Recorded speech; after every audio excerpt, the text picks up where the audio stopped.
Welcome back to study time with Nikunj. आज हम start करने जा रहे हैं अपनी क्लास 9th इंग्लिश की बी हाइव बुक से एक और न्यू पोएम जिसका टाइटल है रेन ऑन द रूफ। अब आपने कई बार सुना होगा कि जब भी बारिश होती है तो जो बारिश की बूंदें होती हैं जब वो हमारे घरों की छतों पे गिरती हैं या जब भी वो कहीं ग्राउंड पे गिरती हैं तो एक टिंकलिंग साउंड प्रोड्यूस करती हैं। एक जो टप टप की आवाज़ आती है ना, जब भी बारिश की बूंदें गिरती हैं छतों पर या कहीं पर भी तो एक आवाज़ आती है टप टप टप करके, उसको टिंकलिंग साउंड बोला जाता है। ठीक है, तो हमारे जो ऑथर हैं कोत्स्किनी, इस पोएम के जो राइटर हैं कोत्स्किनी, ठीक है, उनको ये जो आवाज़ है रेन ड्रॉप्स की वो उन्हें बहुत ज़्यादा पसंद आती है। ठीक है, उनके दिल को मानो बहुत सुकून मिलता है जब वो सुनते हैं इन बारिश की बूंदों की आवाज़ को। जब वो सुनते हैं तो उन्हें बहुत अच्छा लगता है। और जब वो इन बारिश की बूंदों की आवाज़ को सुनते हैं, जब भी वो स्टिंकलिंग साउंड को सुनते हैं तो उन्हें बहुत सारी उनकी पुरानी यादें जो होती हैं उनके दिमाग में ताज़ा हो जाती हैं। बहुत सारी ओल्ड मेमोरीज जो हैं वो उनके दिमाग में दोबारा आने लगती हैं और उन्हें बहुत ज़्यादा अच्छा लगता है। तो अपनी उन्हीं ओल्ड मेमोरीज को डेडिकेट करते हुए और अपनी उन्हीं जो पुरानी अच्छी यादें हैं और ये जो रेन ड्रॉप्स की जो मेलोडियस साउंड है जिसको सुनने के बाद वो यादें दोबारा उन्हीं के दिमाग में आ रही हैं, इन दोनों चीज़ों को डेडिकेट करते हुए उन्होंने ये poem rain on the roof को लिखा है। चलिए लाइन बाय लाइन पढ़ते हैं और समझते हैं कि क्या है इस पोएम में। When the humid shadow hover over all the starry sphere, क्या लिख रहे हैं? When the humid shadows hover over all the starry spheres, मतलब कि जब आसमान में ढेर सारे बादल मंडराने लगते हैं। ह्यूमिड शैडोज का मतलब होता है बादल। क्यों? ह्यूमिड का मतलब क्या होता है? जिसमें पानी हो, बादल के अंदर पानी होता है। और शैडोज मतलब जब बादल आसमान में चलते हैं तो ज़मीन पे उनकी शैडो बन जाती है कि नहीं बन जाती है? तो इसलिए बादलों के लिए वर्ड यूज़ किया गया है humid shadows. Over this starry sphere, starry sphere का मतलब वो जगह जहाँ पे स्टार्स हों। तो स्टार्स कहाँ पे होते हैं? आसमान में होते हैं, स्काई में होते हैं, है कि नहीं? तो इसलिए उन्होंने लिखा when the humid shadows hover over all the starry sphere, मतलब जब आसमान में, तारों भरे आसमान में काले काले बड़े बड़े बादल मंडराने लगते हैं। होवर का मतलब मंडराने, जब मंडराने लगते हैं, जब आसमान में बादल मंडराने लगते हैं तब क्या होता है? एंड द मेलकनी darkness gently weeps in the rainy tears, मतलब मेलकनी का मतलब क्या होता है? सैडनेस। मेलकनी का मतलब होता है सैडनेस। जब आसमान में बादल मंडराने लगते हैं, ठीक है, और रात का समय है, क्योंकि देखो स्टार्स हैं आसमान में, तो स्टार्स कब होते हैं? रात में होते हैं। जब रात का समय है, चारों तरफ अंधेरा है, डार्कनेस है, और उस बीच बड़े बड़े बादल आसमान में मंडराने लगते हैं तो ऐसा लगता है कि पूरे नेचर में एक सैडनेस का माहौल है। चारों तरफ एक उदासी है, चारों तरफ शांति है, अंधेरा है, आसमान में बड़े बड़े बादल मंडरा रहे हैं, तो ऐसा लगता है कि चारों तरफ नेचर बहुत ज़्यादा सैड है। और उसी बीच क्या होता है? जब हल्की हल्की बारिश शुरू हो जाती है तो ऐसा लगता है मानो नेचर ने रोना शुरू कर दिया।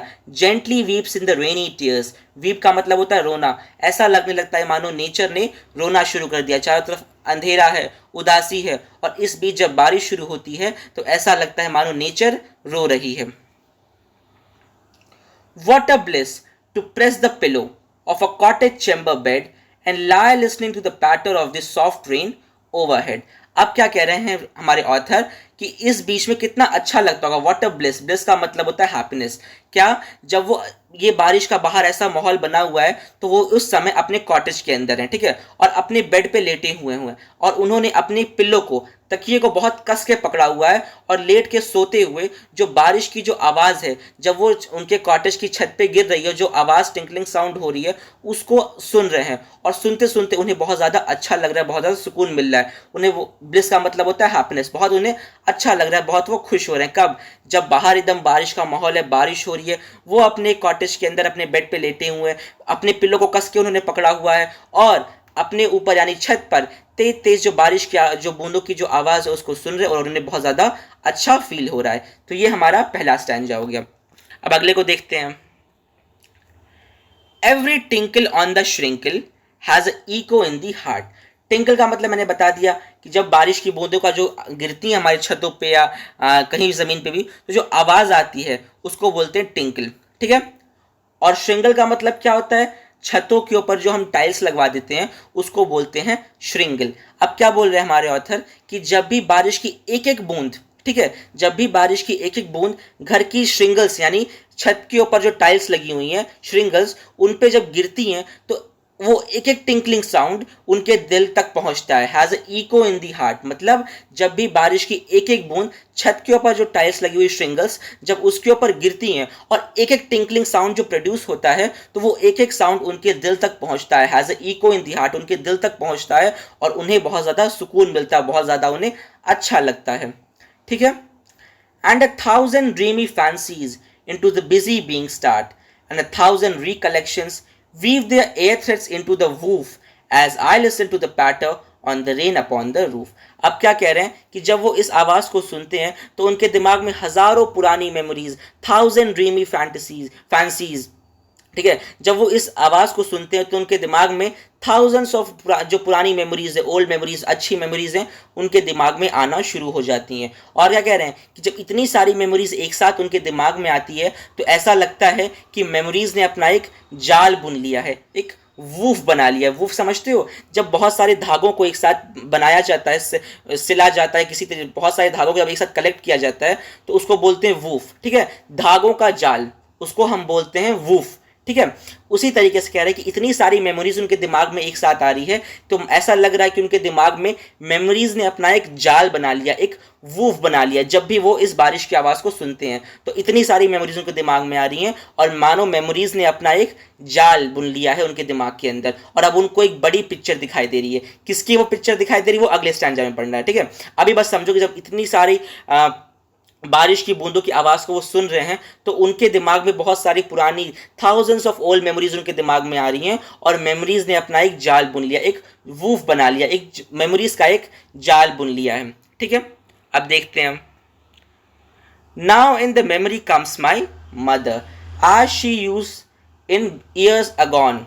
अब देखो उनके दिमाग में उनको याद आ रहा है अपनी मदर के बारे में जैसे वो बीते दिनों में हुआ करती थी। हमें बताया ना कि बहुत सारी पुरानी मेमोरीज उनके दिमाग में आ रही हैं और अब इतनी सारी मेमोरीज दिमाग में आने के बाद मेमोरीज ने अपना एक जाल बना लिया और उनको एक बड़ी पिक्चर अब दिखाई दे रही है। तो वो बड़ी पिक्चर उनको अपनी मदर की दिखाई दे रही है। ठीक है, जो पुरानी मेमोरीज उनके दिमाग में आ रही हैं वो मेमोरीज उनकी मदर की हैं जो पहले उनके साथ हुआ करती थी।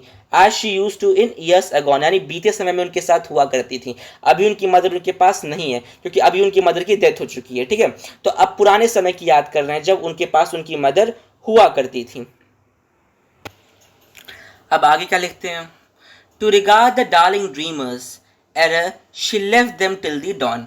अब बता रहे हैं कि जब वो छोटे थे और उनकी मदर उनके पास हुआ करती थी, अभी तो उनकी मदर उनके पास नहीं क्योंकि अब वो बड़े हो चुके हैं, उनकी मदर की डेथ हो चुकी है। ठीक है, लेकिन जब वो याद कर रहे हैं कि जब वो छोटे हुआ करते थे और उनकी मदर उनके पास हुआ करती थी और जब वो अपने सारे भाई बहनों के साथ अपने रूम में सो जाया करते थे। ठीक है, तब उनकी मदर जो थी अपने रूम से रात में उठ के अपने बच्चों को देखने के लिए आती थी। ठीक है, to regard the darling dreamers, darling dreamers का मतलब होता है छोटे बच्चे जो सो रहे हैं। तो यहाँ पे कौन सो रहा था, हमारे जो ऑथर है कोत्स्किनी और उनके सारे भाई बहन बता रहे कि जब मैं और मेरे सारे भाई बहन छोटे हुआ करते थे और हम सब लोग जब अपने रूम में सो जाया करते थे तो रात में हमारी मदर उठ के हम सबको देखने के लिए आया करती थी।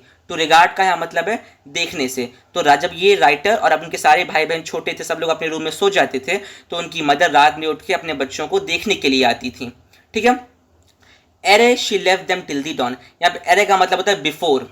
ठीक है, ओल्ड फैशन वर्ड है एरे। ठीक है, अभी इसका मतलब होता है बिफोर। ठीक है, before she left them till the dawn क्या मतलब है कि रात में उन्हें देखने आया करती थी और फिर सुबह के तक के लिए उन्हें वहां देख के वहां से चली जाती थी और फिर अगले दिन सुबह दोबारा वहां पे आती थी। ठीक है, रात में आती थी, बच्चों को देखती थी कि मेरे बच्चे सब अच्छे से सो रहे हैं और फिर वहां से चली जाती थी। ठीक है, और फिर अगले दिन सुबह दोबारा उन्हें उनके पास आती थी उन्हें उठाने के लिए। डॉन का मतलब होता है सुबह। तो रात में देख के जाती थी मेरे बच्चों को, बच्चे सब सो रहे हैं, फिर चली जाती थी। अगले दिन जब सुबह हो जाती थी तब बच्चों को उठाने के लिए आती थी।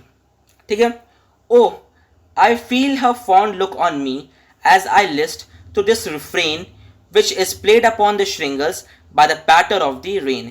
अब देखो लिस्ट का मतलब यहाँ पे है लिसन यानी सुनने से, और रिफ्रेन का मतलब होता है जब भी कोई भी चीज़ बार बार रिपीट होती है तो उसको हम बोलते हैं रिफ्रेन।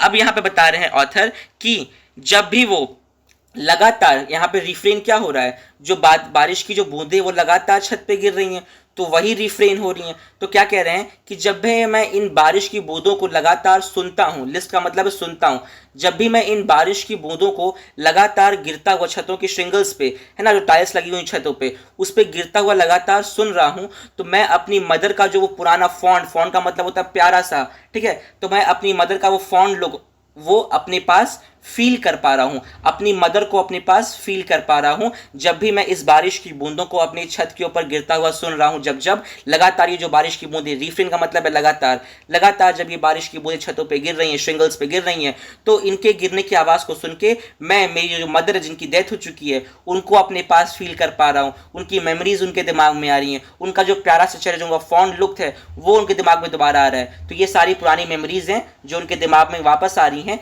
जब भी वो इन रेन ड्रॉप्स को गिरता हुआ सुन रहे हैं। तो यहाँ पे हमारी पोएम हो जाती है खत्म। अगर आपको कोई डाउट है तो कमेंट सेक्शन में सॉल्व फॉर यू, आप वहाँ पूछ सकते हो। और अगर आपको इस लेक्चर से थोड़ी सी भी हेल्प हुई तो लाइक कीजिए, शेयर कीजिए, चैनल को सब्सक्राइब कीजिए। Thank you for watching.